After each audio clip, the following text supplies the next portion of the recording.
What's up, everybody? Welcome to another episode of the Thought Provoking Podcast. I'm your host, Will Brown, and I got a special guest in the building. You want to introduce yourself, lady? Sure. I am Florida. Alrighty. Today we got an interesting topic. Today we'll be discussing people living a double life. Kind of interesting right there, ain't it? Whew. Before we get off into that, I want to ask you, on a scale of 1 to 10, rate yourself mentally, and on a scale of 1 to 10, if you have any business, rate yourself as well. On a scale of 1 to 10 mentally, today, right now, I'm at an 8. At an 8? Yeah. A few years ago, I was like a negative 16, but that's we're going to get into that later. Any business? Not per se. Okay. I did double dabble in trying to open up my own little nail thing going on, Dirty Money Nails. Still trying to figure out where I want to go with that, but it's up in the air right now. You got time. Of course. I would say on a scale of 1 to 10, mentally, I'm at a strong 8 right now. Strong 8? Strong 8 right now. Been getting my shit together. Yeah, Been getting my shit together. It gets better, yeah. Oh, yeah. The numbers are going up day by day, the numbers are going up. That's right. When it comes to business, I will put myself at a 7. Okay. I don't want to get too high to where, I be hard on myself. Right. Instead of letting, I say this all the time, instead of letting the process just happen the way it's supposed to, right. I want to rush stuff. Okay. It's not the way to do it. Oh, you want it to happen overnight, right? Overnight. Right there, right there. If I think it now, it needs to happen now, right away. I feel it.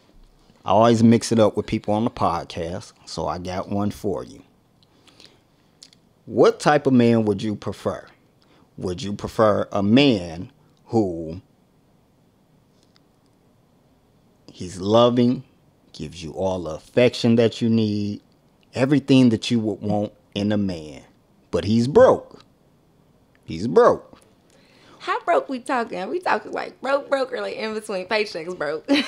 Well, what I mean by broke is, for a fact, if it comes down to some financial needs, he ain't the one you finna call. You finna call somebody else because he ain't got that type of broke. Okay. Or would you prefer a guy who takes care of every need that you want, but he's not affectionate? I mean, he gonna cut the grass, take out the garbage. He's dependable, like everything that you could think of, but he's just not affectionate. Which one would you prefer? Honestly, probably the second guy.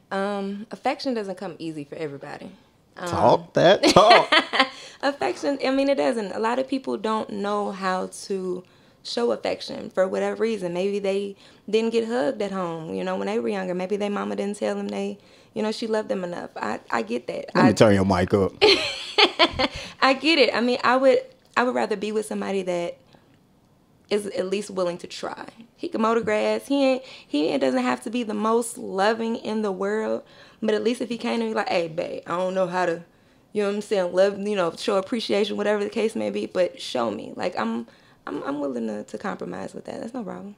Well, let's just say he show you love the way he like to. He buy you gifts. He give you extravagant trips or all that good stuff. He just ain't I want to hug you every time I see you. I want to kiss you every time I see you. Can you deal with that? I could. Okay. I could. I mean, there's always room for growth. That's not to say that he's going to be like that forever. Maybe he's just like that for right now. Things change, people change. So. See, I knew I had you on this show for a reason. Look at God. Cut it out. Look at God. Look at God. But I ain't going to pass on them trips to that bag, though. I'm just saying. Yeah. I ain't saying you got to tell me you love me with a bag, but, I definitely understand that. People living a double life. Let's get off into it. There's many ways people live a double life. You got certain people who are married, over there pretending that they're not, in a whole nother relationship. You got people with outside families that they're not owning up to. But your story is a little bit different than all of what I just named, right? It is. It's a little bit different. Let's get off into it. Set it up for us. Here we are. Dark Night, 1982. Now I'm just when I was maybe 22, 23, somewhere around there, between 22 and 24, I met somebody at the gas station. We hit it off as really good friends. I mean, we vibe, you know, we eat, smoke, chill, you know, we had a really good friendship. Following that year, I say like maybe 24, 25, we decided to get in a relationship. We're dating, we're, you know, doing what couples do, you know. Relationship wasn't the best. Of course, everybody got they flaws, they downfalls, whatever the case may be. But in this situation, the worst kind of outweighed the best, and I didn't really pick up on it until later. Nonetheless, dated some years. Cheating went on, of course. My part and his. I'm not perfect. You know what I mean? After so long of getting cheated on and so many women getting approached to, it's like, okay, hold on, wait a minute now. I'm not finna be constantly looking stupid out here. Dated, went through the whole motion. Really, I was in love. Okay. Like, it may sound weird, but I fell in love in my 20s, and it was to this person. And this person knew that. You know, to a certain extent, this person knew that they had my heart and my mind in a chokehold. So no matter what it seemed like this person could do, he knew I wasn't going nowhere. So we're dating. Of course, cheating goes on, like I said.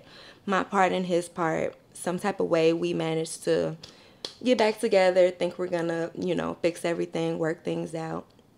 I'm gonna fast forward a little bit. 2019, it was my birthday in February.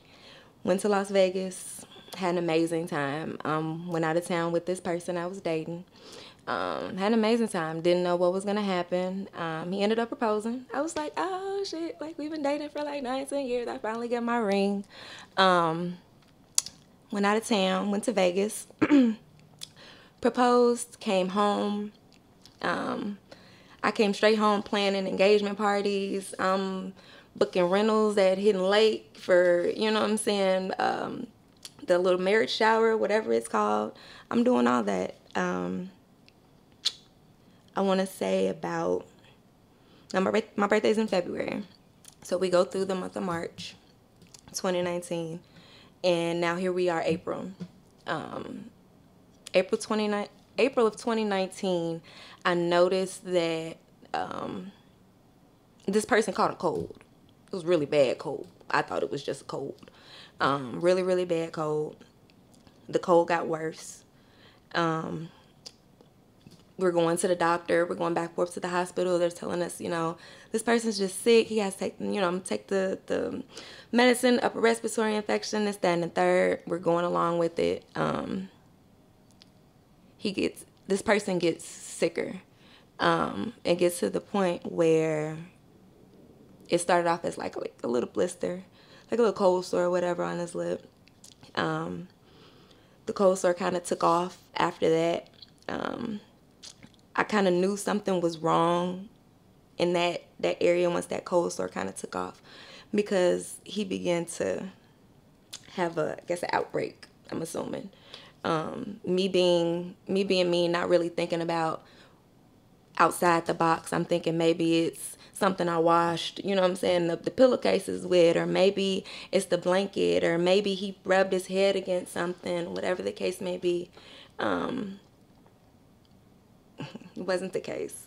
At this point now, entire side of his face is broke out.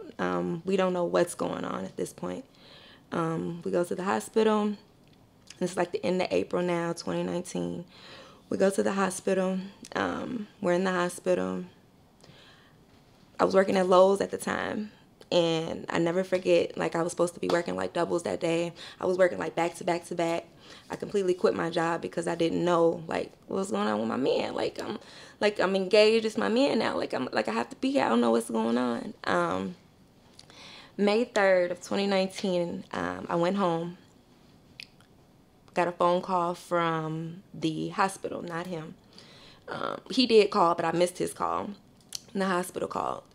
The hospital called me and she told me, she's like, hey, Miss Porter, I need you to get back up here like right now. And I'm like, well, what's wrong? Like, what's going on? Like, I don't get it.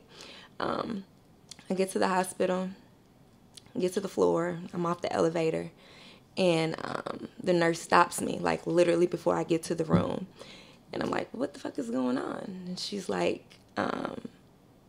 this person has tested positive for HIV. And I'm like, bitch, you lying. Like, huh? Like, bitch, you lying.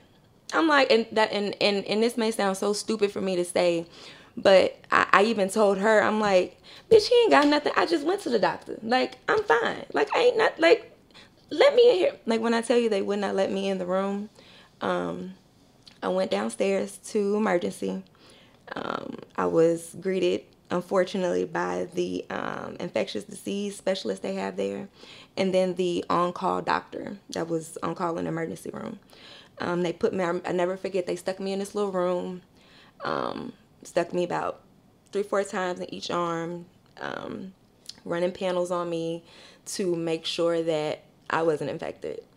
I'll never forget the conversation when the doctor came back into the room, and it still like bothers me to this day. She walked in and she looked at me with this face, and I automatically knew everything was over, and I'm busting out crying, and she's like, no. She's like, you're good. She was like, all your tests came back negative. Like, I ran the 6-panel, the 9-panel, we did this, we did that, we did XYZ. And she told me, she's like, I don't want you to take this the wrong way.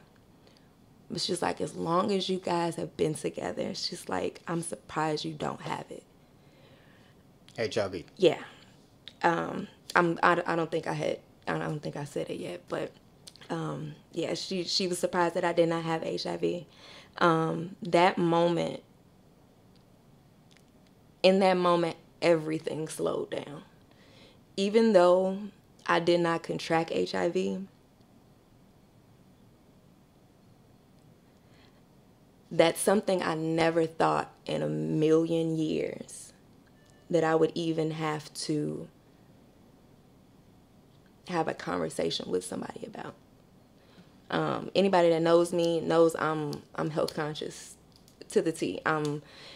I get a runny nose, something's wrong, I'm going to the doctor. I go to the doctor. I get my annuals. I get my swabs from A to Z. Of course, like I said, in the relationship there was cheating. So, during my annual pap smears, I'm getting these STD tests. I'm getting things checked.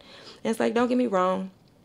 This person did, over the course of our time together, he's burnt me, you know what I mean? And it's even crazy because that day at the hospital, thankfully I did not have HIV. He did burn me. I called trick that day. They treated me for everything. I remember going back upstairs to his room, and I sat in the windowsill, looking outside the hospital, and I swear to you, the only thing I could think of was to jump. It was the weirdest, and I'm not suicidal. I'm not, you know what I mean? But like I said, everything kind of slowed down in that moment, and I really didn't know what was going on. I sat in the windowsill. I maybe sat there for like 20-30 minutes just trying to figure out, like, is this really happening? Like, this is really happening. Like, I just got engaged in February. Birthday's February 13th. I just got engaged in February, and 90 days later, I found out that the person that I had been with, shared my life with, helped me raise my daughter, knew me inside out, up, down, from what I thought. I never thought that I would be faced with that. Like, that definitely, it definitely triggered something in me, and it turned me into somebody that I didn't even recognize anymore. So hearing that you didn't have it, what's that initial conversation like once you realize this news is presented to you?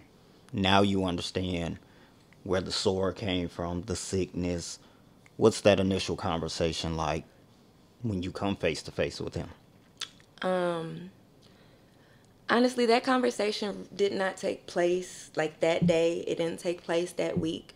To be honest with you, here we are, 2022, and that conversation still has not taken place. The bits and pieces that I did get was that he contracted it from a young woman, that he had slept with a few days before we went out of town for my birthday, when he engaged, and wanted me to marry him or whatever. So that I was under the impression that it was this woman. Like I told you earlier, I'm an international super spy. I'm gonna find out just about anything that I need to know. And at that moment, it may have been wrong, but I reached out to the young lady. Sure did. Inboxed her, gave her my number. Hey, we need to talk. We need to rap real quick. This is what's going on. She went and got tested, actually at the exact same place. It's a place in East Chicago, Hammond, the Liveness Clinic, something, wellness clinic. She went the exact same day of our conversation, and she was negative. So for me to take that conversation with him, him telling me like, hey, this is what happened, this is who I got it from. And I'm talking to the source, and they're telling me, and they screenshotted me their test results. And I see that they're negative, and it's like, all right, my 2 + 2 isn't equaling 4 anymore. So it's like, but that initial conversation never really like took place. Like, hey, this is what happened. It did take place. I just honestly don't think it was the truthful place in a sense. So. You believe that was a pawn? Let me throw this name out there. You probably won't reach out to this individual.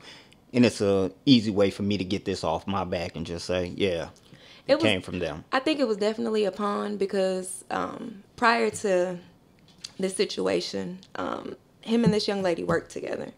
And they were sleeping around at the time when they were working together, like maybe 2018. And she burnt him.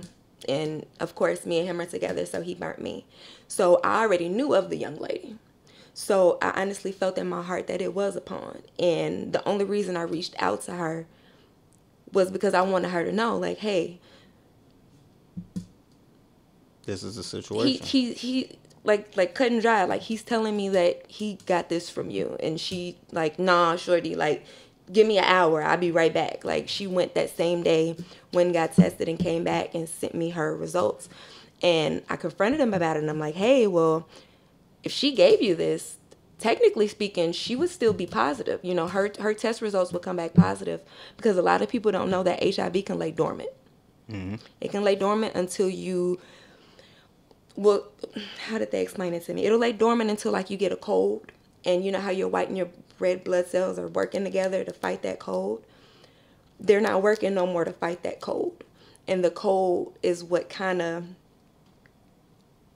rears its ugly head and is what caused him to break out, in a sense. Nonetheless, that conversation between me and him never really took place. I remember when he got out the hospital, I was mad, of course. I'm like, hey, we need to talk about this. We need to talk about this. He avoided me for a while. I want to say like maybe later that month. We tried to sit down, have a conversation. He used the pawn again, and as stupid as it may sound, like, I believed it. Like I genuinely believed him, and I believe that he got this from this woman, because HIV is not something that is talked about like that. You know what I mean? You hear about STDs, you hear about chlamydia, you hear about trick, you hear about all this stuff. You take a pill, 7 days, it's gone. But it's like you very rarely hear about HIV. So being that this was somebody I was with for a decade of my life, and he's telling me, this is what, as stupid as it sounds, I went with it. I believed him. Do you think you believed it more so because of the time that y'all spent and this was all you had? Or was there a deeper reason of why? Because for somebody to show you negative results and you still say, no, I'm going to believe this person. It was definitely the time that we'd been together. Growing up, I never really had stability. I never really had anybody to depend on, rely on, really be there for me. And even in our strange relationship, like, he was that person. Like, he was my person. And for a long time, he was all I I wanted to know, all I wanted to depend on. So it became a mental thing for me. So it's like, damn, like if I stop fucking with him, like, well, what I'm gonna do? Like, and it's crazy because it's like, I know I'm not no ugly person. I know I can bag, pull, what, but it was more so, like I say, a mind hold, a time hold, because I was so hung up on this future I had created in our mind for us and our families and our kids and going forward. It's like I didn't want to fuck that up. It felt like I didn't want to fuck that up, even though it's already been fucked up. Yeah, it was definitely the time. It was definitely the dependency. People throw that word narcissist around. I wouldn't say that I'm in a position to say I was dealing with a narcissist, because I got common sense. You know what I mean? I got common sense, and maybe in certain aspects, I was, extra about, how I came at it, and, came at him trying to talk about it, this, that, and the third. So it was weird how, like I said, I took our time, and I took the love that I had for him, our relationship, and what we were trying to build, and like I kind of blocked it out. I kind of ignored it. Like when I told him Shorty sent me her results, and like she said she's fine. He's like, oh, well, she's lying, and I'm just like, okay, whatever, she's lying. It is what it is. Yeah. As people view this, obviously a lot of people are going to say, so wait a minute, you stayed with somebody after hearing what their results was. You confronted a woman and she went and got tested. Her stuff comes back negative. This man turns around and he tells you, no, she's lying, after you've seen the results and you stayed. A lot of people will sit there and say, oh no, you bullshitting. You lying. Ain't no way. To that you say what? Honey, love will make you do some stupid, crazy, off the wall ass fucking things. Like, little background about me growing up. I grew up in foster care. I had a foster mom. Loved her, still love her to death. So I never really had stability. I'm not gonna say I had daddy issues. My father's still alive. I'm still in contact with him and all that good stuff. But I had grew to become so dependent and relied on him so much, and my imagination of what could be is what made me stay. Like I said, we had just got engaged in February, so again, not really fully thinking about the situation. The only thing I thought of was, like, I need to stand by my fiance. Like, I need to be here for him through this. That's the only thing I knew to do. And as messed up as it sounds, at that time, leaving him wasn't like the first thing on my mind. Maybe not even the second. Like, I got to the point where I'm not gonna say I didn't care. But that's why I say, like, love is a motherfucker. Love is dangerous. Love can really make you turn a blind eye to everything that's, like, right in front of your face if you're not conditioned well enough to know what true love really is. What was that breaking point that made you say enough is enough?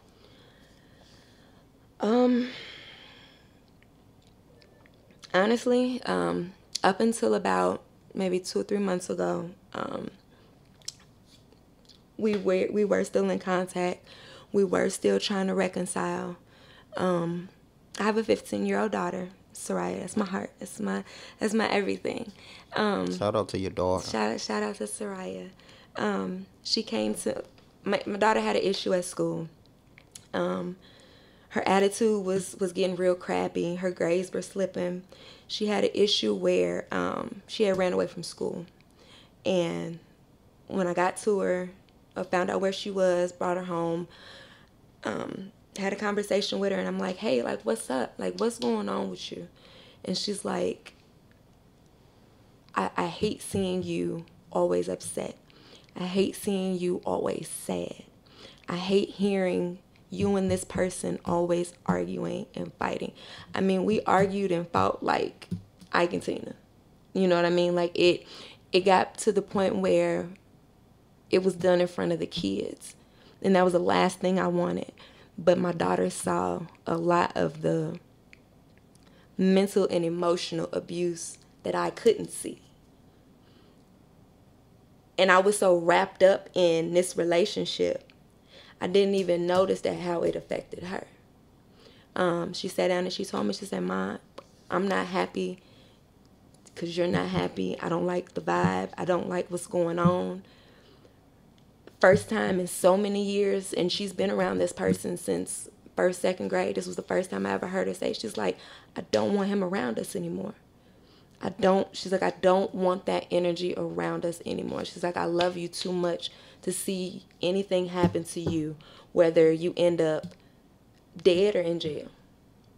We had a fight last year, and he had threatened to burn my house down because he thought I was inside. I wasn't inside though. My daughter was in the house.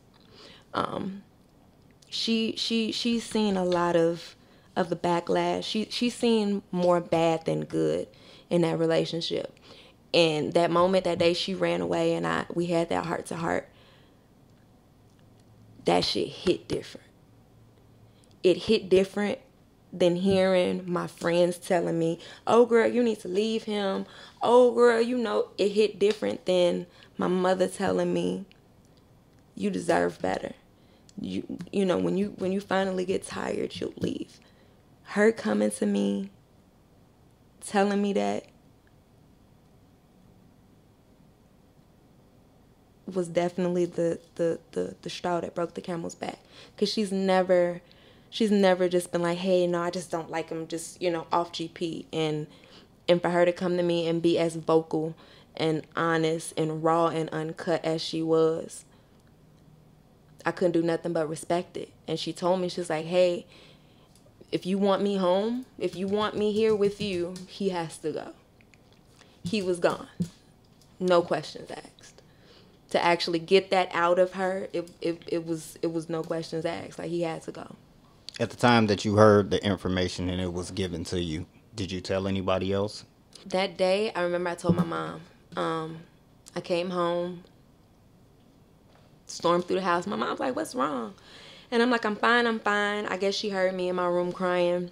I was staying with my mom at the time. I guess she heard me in my room crying. And she's like, what's up? Like, what's going on? And I just blurted it out. And I'm like, got HIV. And she's like, huh? And I'm like, yeah. Like, of all things. Like, and this may sound so stupid. I'd have took a baby. I'd have took you having a baby on me. Like, real shit. My mom saw that decline in me even from that first day. Of course, I lashed out over time. I spilled, you know what I'm saying, shit on Facebook. I talked my talk. I spilled whatever. But outside of, like, personally talking, going into depth, my mom was really the only other person that knew. So with knowing the results, your mom knowing, obviously friends didn't know, but that obviously wasn't enough to make you say, I need to leave, until your daughter broke down and said what she said. I think it's still going to be hard for a lot of people to wrap their mind around the fact that, girl, you heard what these results was. You continued to stay. You must have continued to sleep with this person. There's no way that you hear all of this and you telling me you're negative. There's a lot of people that's going to say that. Yeah. Does that affect you in any way? It doesn't. In the beginning it did, because it was like the old saying, birds of a feather flock together. Like, I felt I would be guilty by association. I mean, the few people that do know me know that I really don't care about too much of how people feel and think to a certain extent. I can see why people would think that.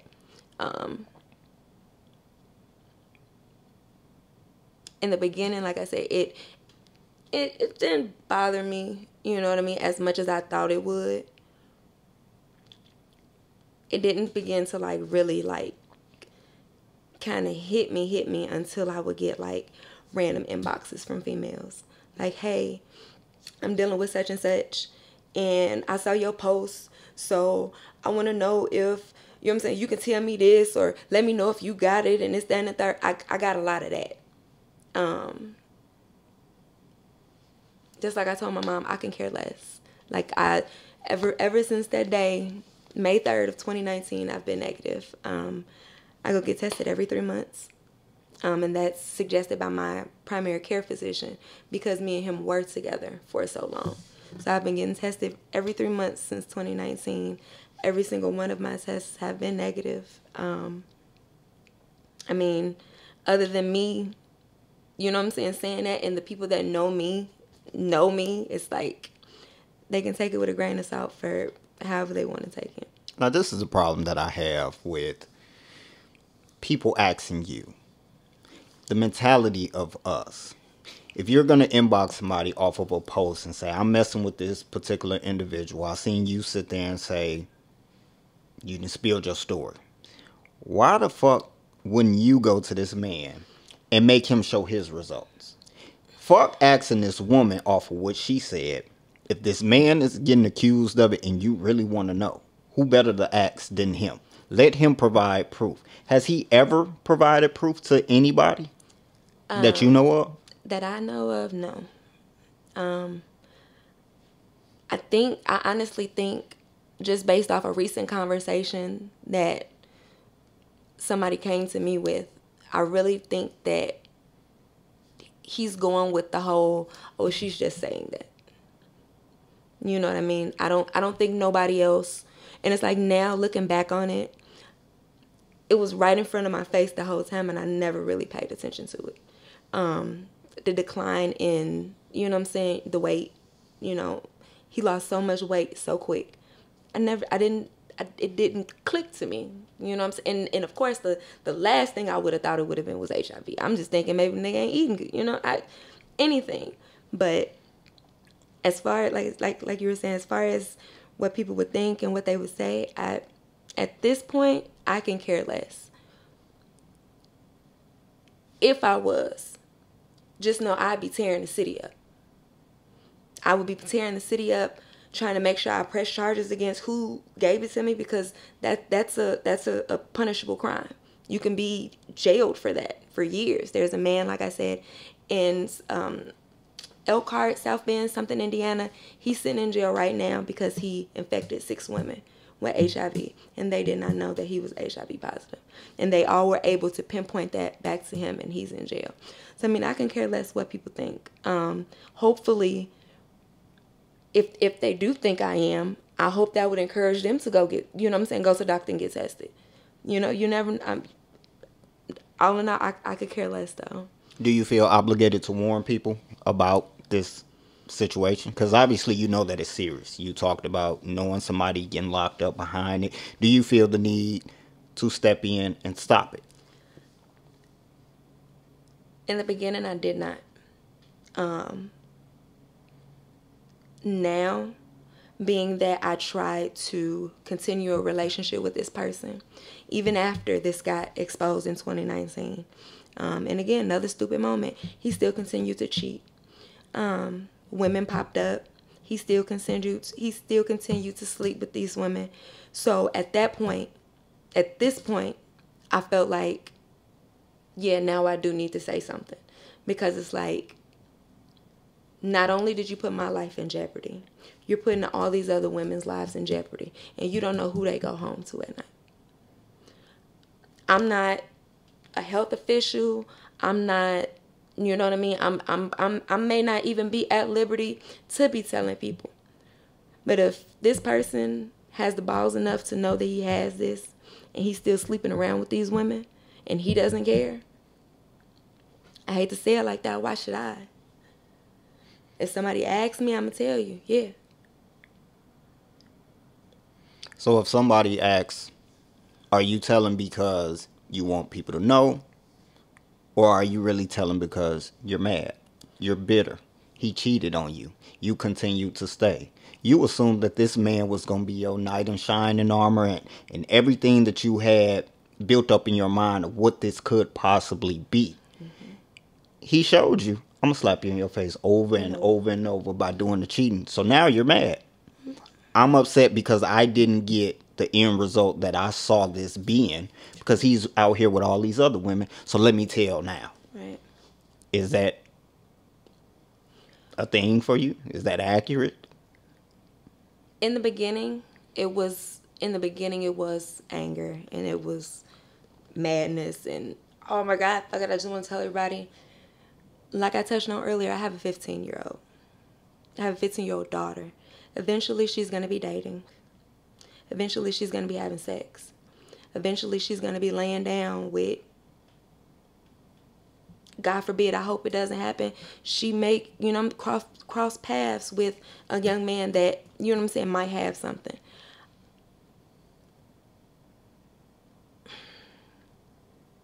I'm not telling on him for my own personal gain. Because I have nothing to gain from this. Not a nothing to gain from this. I'm speaking up and I'm saying something now because my daughter needs to be protected. The next woman daughter needs to be protected. The next man, daughter needs to be protected. It needs to be a topic that's talked about. My daughter just took health in school. They touched on more STDs than anything. What about HIV? Like, what about AIDS? What about the severity and the seriousness of this? Because it's not just I want to tell on you just so everybody can know that you got this. No, this is a real life thing. Like, this ain't no Lifetime movie. This isn't Element. This ain't no shit you can cure with a pill. Like, this is real life. Taken from the research that I've done and looked up, the HIV is taking my sisters and my aunties and my nieces out. Mm-hmm. It really is. They're getting sick. They're sleeping with these men. They're getting sick. These men are sleeping with multiple women, multiple men, whatever the case may be, and they're getting sick and they're not knowing like what's going on. I wish that I was more knowledgeable about STDs and HIV growing up. Like I said, I grew up in foster care. I didn't have, my mom to tell me, hey, wear condom, this, that. I had to learn on that on my own. So that's why I kind of, caught when he did fire me, whatever the case may be. I caught my backlashes. But like you said, I kept getting the bop on my forehead. Nope, wouldn't listen. Kept getting the bop on my forehead. Wouldn't listen. I'm so glad my shirt came today. I'm so glad it came because the last thing I need is clout. The last thing I need is anybody to feel sorry for me. The last thing I want is for anybody to be like, oh my God, I felt sorry for myself since 2019. I don't need no more of that. I need more advocacy for women to go get tested. Go get tested. You got women that are afraid to go to the doctor. You got women that'll go to the doctor, lay up with a man, and that man will say, oh, I'm good. I ain't got nothing because my girl just went.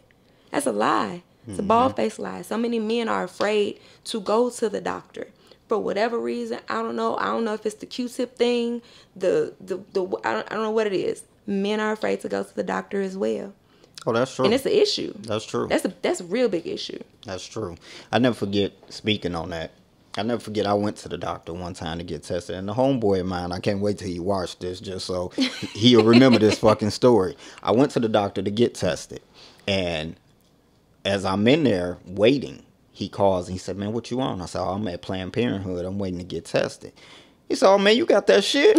And I was like, no, but right. I want to know for a fact that I don't get it. Because as a single man, I ain't tied to nobody. I'm over here and I done slept with this person. Not to say it's unprotected, but still, you just want to make sure. I was like, you ain't never went and got tested? And he was like, man, I'm cool. I ain't got shit. Nah. So it's the mindset of, for a lot of people, if a woman don't come and tell you anything's wrong, you just assume you're okay. Then I think it's also, which not to say you have to be exposing your business, but we know how society is. The minute you say you went and got tested, or let's just say you say you have something, you nasty, you this, you that, and most of us just uneducated and ignorant. Right. We're childish. Right. So nobody wants to bear the brunt of being the butt of the joke. You know, nobody wants to be out there laughed at, because again, most men can't deal with their feelings, you know, the right way. Who wants to deal with that? Exactly. And I think a lot of men are just scared of hearing something. And what if it's something you can't cure? I would rather want to know before it take me out. Yeah. Like, honestly. And it's like I understand this is your show, but I meant to say this in the beginning, like, I personally really want to put out a big disclaimer, because this is not to bash. This is not to belittle. I'm not doing this now looking for no recognition. I don't want none of that. I just want people to be safe. I want our young ladies, my other sisters, my other nieces, like, I just want us to be more safe and cautious. Like, at the end of the day, because, like, this shit real life happens. Like, I was one of those people, like, oh, this shit ain't gonna never happen to me, or oh, that'll never happen to me. And even though I'm not physically with HIV, even though I do not have it and I'm negative, mentally it feels like I'm going through it. Trying to be there for somebody that does have it is mentally and emotionally draining, because you're trying to, like, legitly be there for someone, and it's either they don't see it or they don't care. My intentions were genuinely pure. No matter how mad I was after the situation, I'm a woman, I got emotions, you know what I mean? Of course I was mad about the situation, but I genuinely was trying to be there for him as that support. You know what I mean? I'm like, hey, when's your next doctor's appointment? Let's go to like, I'm reading up on small stuff. I'm like, hey, when's your next doctor's appointment? Let's go. I'm reading up on CD4 counts and how long a person has to be on medication for it to be in their system so they can't transmit it to someone else. I'm sitting back reading about it laying dormant in people's system for so, like, I'm educating myself on this, and it became draining because I'm actually with somebody that has it, and they're getting this knowledge, but they're not telling me. I mean, there's medicine, you know what I'm saying, out there to be taken. There's PrEP, you know what I'm saying, so you can't contract the virus. PrEP is expensive as fuck. Not gonna lie.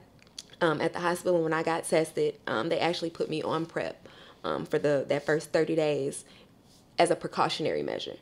Because you can, after an exposure to HIV, I think you have like 24 to 48 hours to receive PrEP to kind of counteract against that or whatever. So yeah, it's not a clout chase. It's not a looking for fame and fortune. I'm not trying to be Oprah and go write a book off this. Like I just want people to know, like, this shit real. Like it happens, and it happens to the most regular people, and you wouldn't expect it. We're hearing you tell this story. I'm just curious. What's your dating life like? Do you struggle with the dating?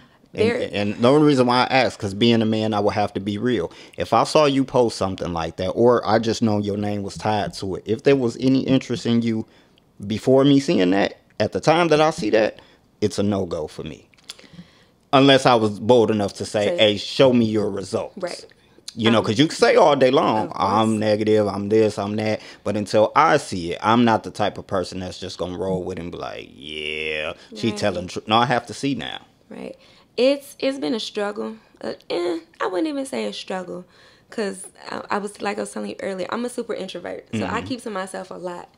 I am actually currently talking to someone on the verge of dating, and this conversation came up with us just having uncomfortable conversations. And he asked me, was there anything, you know what I'm saying, you want me to know, like, personally about you that you deal with and you struggle with this, that, and the third. And I told him, I'm like, I was hurt. And he's thinking like, oh, you just been cheated on, whatever. And I told him, I was like, I was with somebody for 10 years and I found out they were HIV positive 90 days after he proposed to me. He didn't take it like, oh my God, what's it? Like, we had a very nice long talk about it. I'm not gonna say his name, but shout out to him for being so open and appreciative and I don't know how to describe it, but just shout out to him, whatever. He was very understanding. We even still kind of touch on the situation as far as how I'm dealing with it. He definitely sees the difference in me as far as how I was 2019 versus now. And I even told him, I'm like, hey, when it gets to that point with us, if you want to, go down to the health department, go to the doctor, whatever, we can do this shit together. And he's all game for it. And that right there lets me know not all guys are assholes. Like, not all guys are afraid to go to the doctor. No. They're like, if you genuinely, like, and it's crazy because people get together, they just start doing the do, don't know what's what, like he genuinely, like, was not, no, I'm, like, he decided to stay around. He decided to stick around. Like, my next doctor's appointment, he's going to go with me. You know what I'm saying? Go with me to my doctor's appointment. So, not even like a verification. You know what I'm saying? Like, oh, I don't believe you. But, so we both can be tested. That's dope. Yeah. I think that's definitely dope, and especially for somebody to be as open. Because again, myself as a man, I'd have been like, nah, I can't really do it, And it's an ignorant mindset to have without giving somebody a fair chance, because you could accuse somebody of anything. Yeah. Don't necessarily mean it's true, but we're so quick to believe what's put out. Right. So, yeah. Do you still have contact with this individual? Physical contact, no. There is, of course, the petty Facebook shit, whatever, I'll post something, he want to follow his feelings and do a counter-reactive story, whatever. Like this morning, he did not, per se physically say my daughter's name, but he made a story in reference of my daughter. And I'm not gonna lie, it bothered me, because it's like, he sees now that there's nothing too much he can pretty much do to get under my skin. But he knew, nitpicking when it came to my child, you were going to get that reaction. So, outside of arguing and the extra shit in between, no, there hasn't been like no positive communication there. I honestly don't wish to. Because I'm realizing now, like, it may sound crazy, I got a second chance of life. Like, for real. Like, my ancestors, they were covering me. My great-great-great-great-grandparents up there, I don't know who was praying for me. I don't know who was bopping me on my forehead these whole 10 years, telling me to go ahead and leave. But, no, there hasn't been any, like, contact like that, no. So let me ask you a question. On my show, people have talked about being raped. They've talked about breaking generational curses. People have given all type of stories on this podcast. And I'm the type of person that, as we have dialogue going back and forth, I never pry into people's personal business. Mm-hmm. If you choose not to give certain information, I don't push for that. I know a lot of people love that. Oh, no, we want to know this, that, and other. But in a case like yours, I think it's a very unique situation. There's a lot of people that would sit there and listen to this story and say, okay, she's saying that she's not looking for clout. She's not looking for attention. She's not trying to gain anything. She has nothing to gain. Yet, up until this point, we've not heard you say a name. If you want to actually help people in this situation and want them to avoid going through what you went through, or actually the reverse of it, actually getting the disease, why haven't you said that person's name? What do you say to that? I'm not gonna hold you up. We were supposed to, do this yesterday and all like this stuff. I've gotten a lot of feedback from some people that are really close to me. And they told me, don't do it. Like don't do it. Don't do it. Even after the situation that occurred this morning, I even just me thinking to myself, I'm like, fuck that shit. When I go on a podcast, I'm dropping names. I'm showing receipts. I'm doing everything. Cause if you know me, I'm the receipt queen. I'm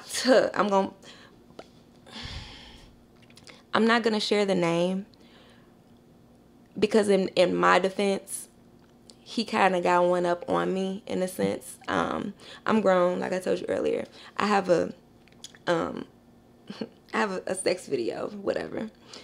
He does have access. He has that in his possession. And it is possible that he could upload it. If he does, he does. That's between him and God. But I'm personally choosing not to say his name. Again, not that I care about what anybody thinks. I'm choosing not to say his name so that won't be she's chasing clout. Oh, she's looking for attention. Oh, she just want to put him on Front Street. If you know me, you know who I'm talking about. If you don't know me, go to the doctor and get checked. That's all I can say. See, I think you're in a situation to where you can't win for losing. Pretty much. You're entitled to not say a person's name. Mm-hmm. For whatever reason that may be. But you'll also have a lot of people feel like, well, why say anything? Because you've sat on this podcast, you've told this story, you've given your background, what you went through, you and this guy. I want to help people. If you want to help people, you say a person's name. Because if I'm a woman and I'm getting with this guy, obviously I don't know it. And if you already let it be known, he's not going to be man enough to say, hey, let me let you know, this is my status, this is where I stand. If you're okay with this, then let's still move forward. He's going to hide it, and if you pop up with something, then it's like, oh, yeah, I forgot to mention. So you're in a situation where you can't win for losing. But as we talked about it earlier, I just personally think that when it comes to your situation, the fact that you're bold enough to even tell the story, because a lot of people wouldn't say shit. Yeah. It's like, once I know that I'm negative, I'm just going to keep my mouth closed, because we all always know, no matter what your test results is, you'll always be tied to this story. Always. Because we know how everybody views situations. Yep. If I could point and say he got it, then there's no way you going to tell me you don't got it. Right. She has it. That's what everybody's going to believe. That's what everybody's going to say. And that's going to be on you whether or not you want to, like you said, show the receipt to say this is what my results are. Right. Or you just like, fuck what everybody think. It is what it is. That's a tough situation to be in. But I'm glad that you also spoke to being in the foster home, because that's the side a lot of people don't see. We're quick to say, oh, you stupid. Yep. Girl, ain't no way. He had this. Your life could have been in danger. You got a daughter. What type of role model are you to stay and you still supported him after the fact? He ain't no brainwashing you today. We will say everything in the book until it's us. Of course. And not understanding that how we're raised a lot of times, the people that's around us, that play a huge part in how our mind is shaped. Yep. It really does. Like I was telling you earlier, I'm concealed carry for Indiana. A lot of people ask me, like, you 5'3", like, don't nobody want you. Growing up, I never had protection. Mm-hmm. I never felt nobody protected me, had my back, looked out for my best interest. So when I became a mother and I was old enough to do what I needed to do, I became concealed carry to protect me and my daughter at all costs, all the way around the board. Well, I'll say this. I'm glad that you definitely cut ties with this individual. Are you worried about any blowback from him seeing this? Because I'm sure as we upload this, y'all have mutual friends, mm-hmm. maybe family members amongst each other. Who knows? They're going to get the word out to him mm-hmm. that you spoke on this. And he's going to know. And at that point, he may want to tell his story. I would really hope, honestly, I would really hope deep down in his heart, he would realize how much this situation affected me. I would really hope that the way I cherished our relationship, even after the situation, I would really hope he would, just for a quick second, take a step back and be like, damn, like I really did fuck her up behind this shit. I doubt he would do a response. Like I said, at the most, he's probably gonna upload my sex tape. They did it to Kim Kardashian, whatever. I mean, I'm not worried. I'm not worried about no smoke. I ain't worried about nobody coming at me. She blew up after that, just so you know. She blew the fuck up. I'm not worried about none of that. It's awareness. My daughter's aunt, Miss Kawanda Boyd, she runs her own mobile lab one type situation where she comes, draws your blood. She's doing STD testing. She's doing HIV testing. She's doing COVID testing. Like, I would really hope, if anything, somebody inbox me and be like, hey, can you go with me to the health department? Like, I'm scared to go. Hey, I've been dealing with somebody for X amount of years and they giving me vibes. Like, baby, leave. Like, don't be me. I'm doing this to teach my daughter. Even though she's 15, she's not a kid anymore. I'm teaching her that if it does not serve you any purpose in life, leave it where it is. Love hurts. Love is not supposed to hurt. But in certain situations with certain people, love hurts. Definitely. It really does. And it makes you oblivious to a lot of common sense shit. I should have been left. I know that. Like I said, I'm not stupid, far from, but I really thought, even outside of the relationship, we could go back to how we started as that friendship and be there for him. You know, be that moral support system for him. But apparently it wasn't enough. So now here I am letting people know it can happen. Like, your sister, your cousin, your whoever, like, it can really legit happen. Still to this day, like I can't sleep all the way. Like, it's really, like, on a whole mental note with me dealing with the stuff that I went through growing up as well. Like, I have really bad anxiety now. I just went through a horrible depression state. I had lost weight. I was down to like 120 pounds just 3 months ago. I'm 156 now. Well, I'm sorry, 154. All right, woman telling no weight. Okay. Like, this situation has really taken a toll on me, and it's more so, I think back, like, damn, how many other people going through this?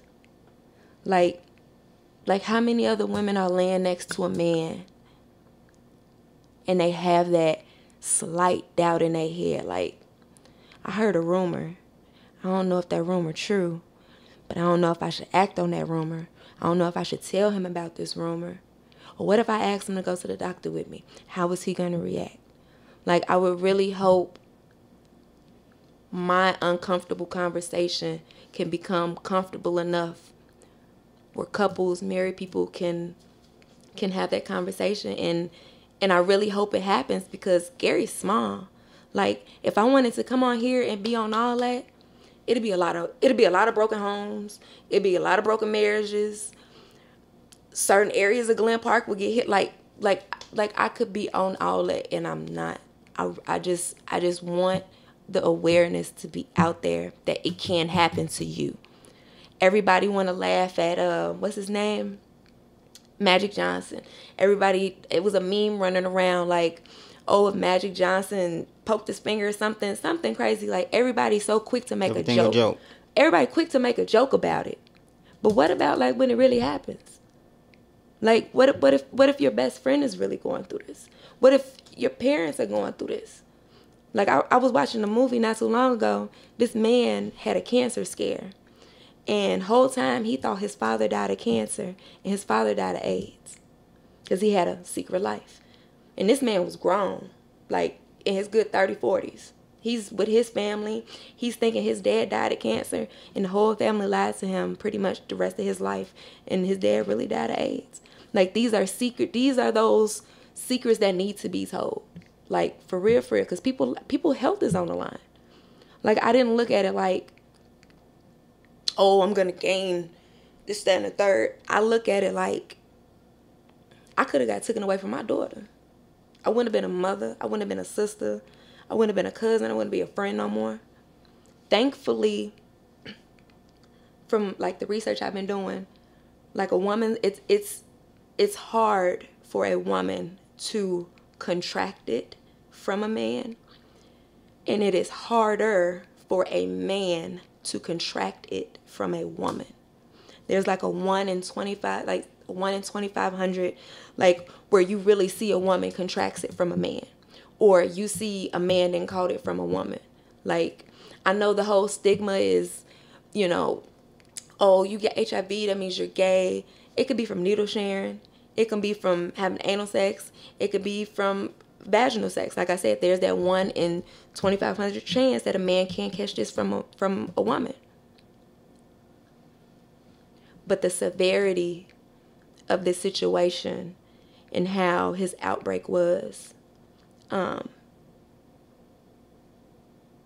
it was not contracted from a woman.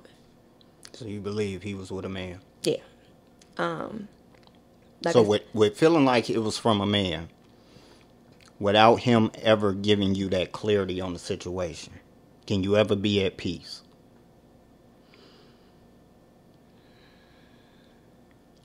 I would have to be. I'm not gonna be. I can be at peace. I can forgive the situation. I even forgive him. I forgive him for me, though. I can be at peace with it,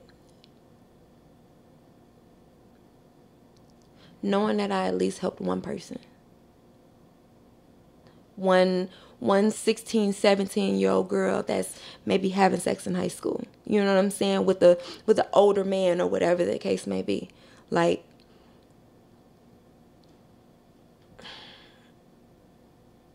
saying it out loud, it's like,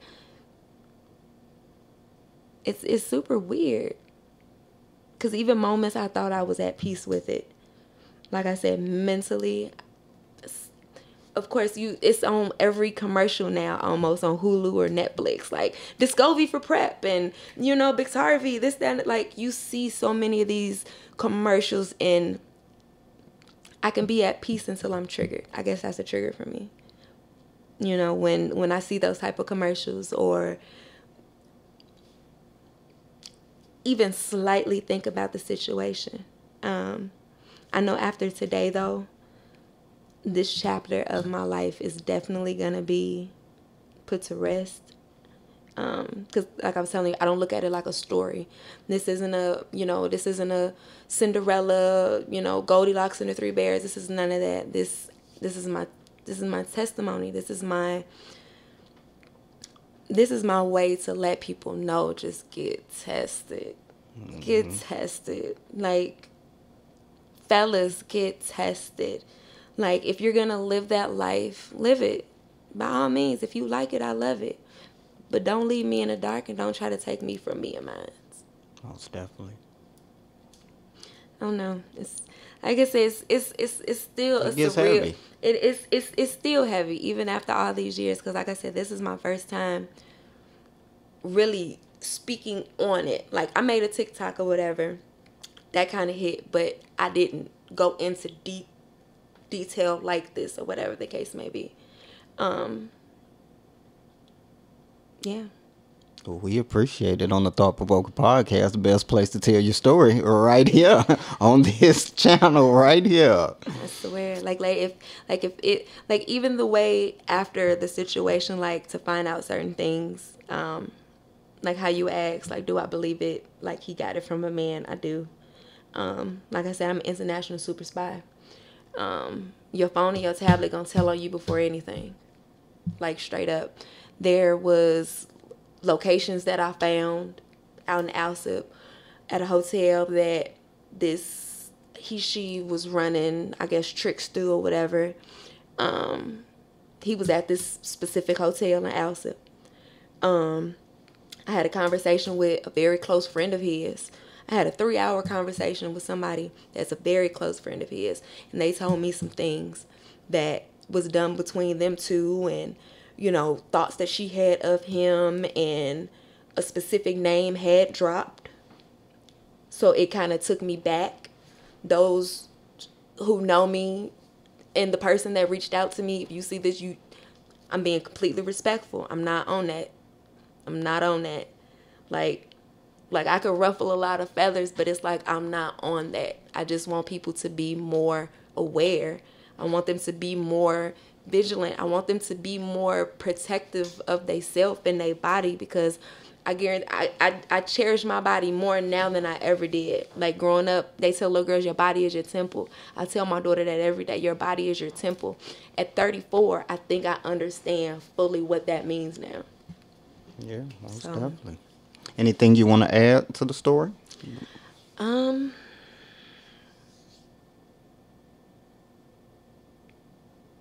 If this person does get a chance to see this podcast and have their thoughts and reservations, whatever, about it, just know I loved you I loved you more than I loved myself at a point in time.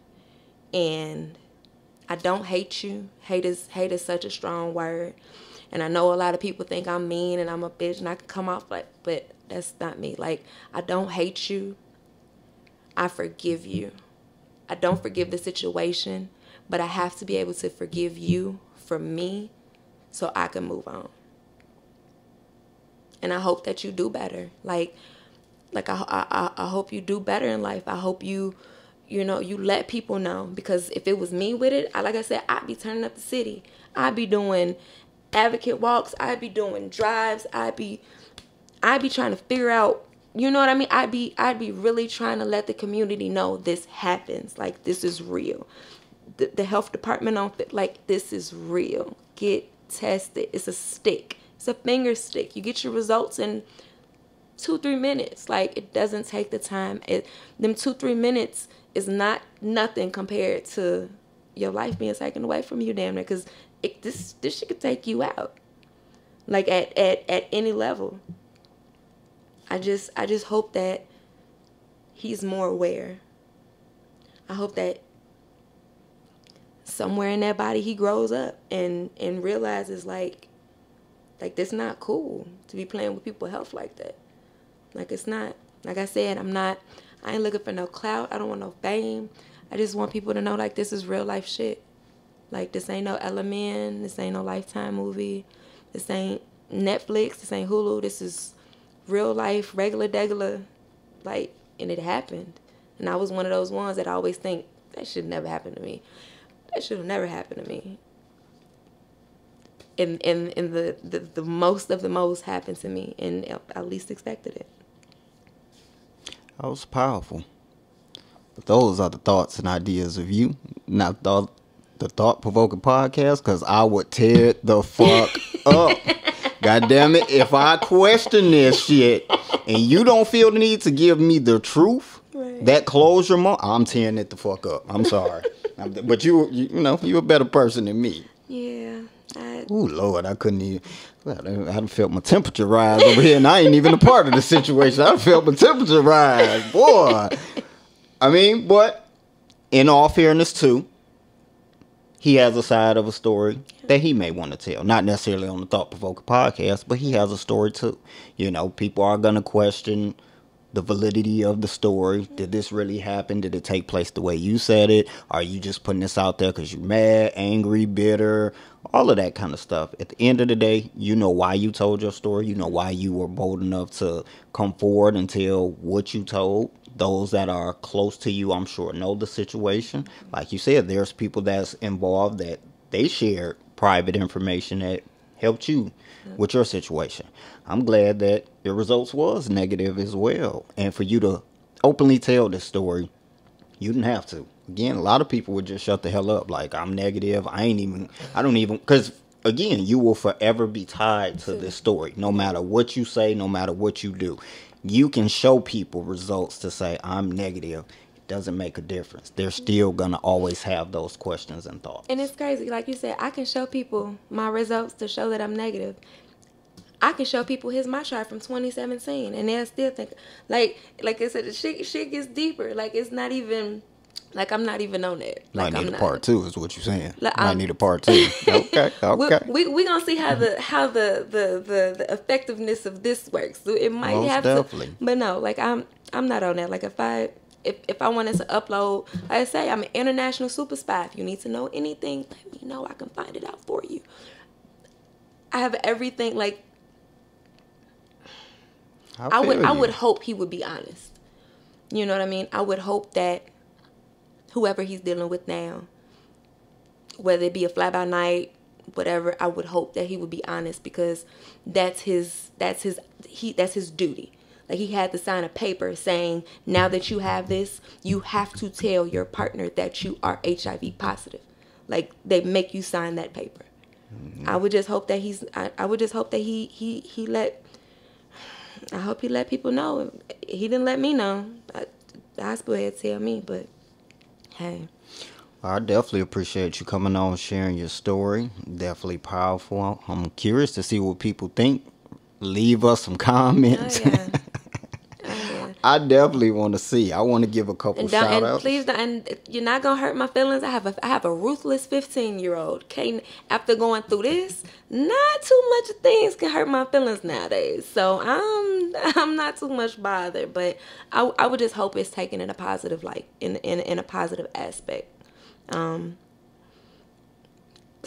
say it again, men, go to the doctor.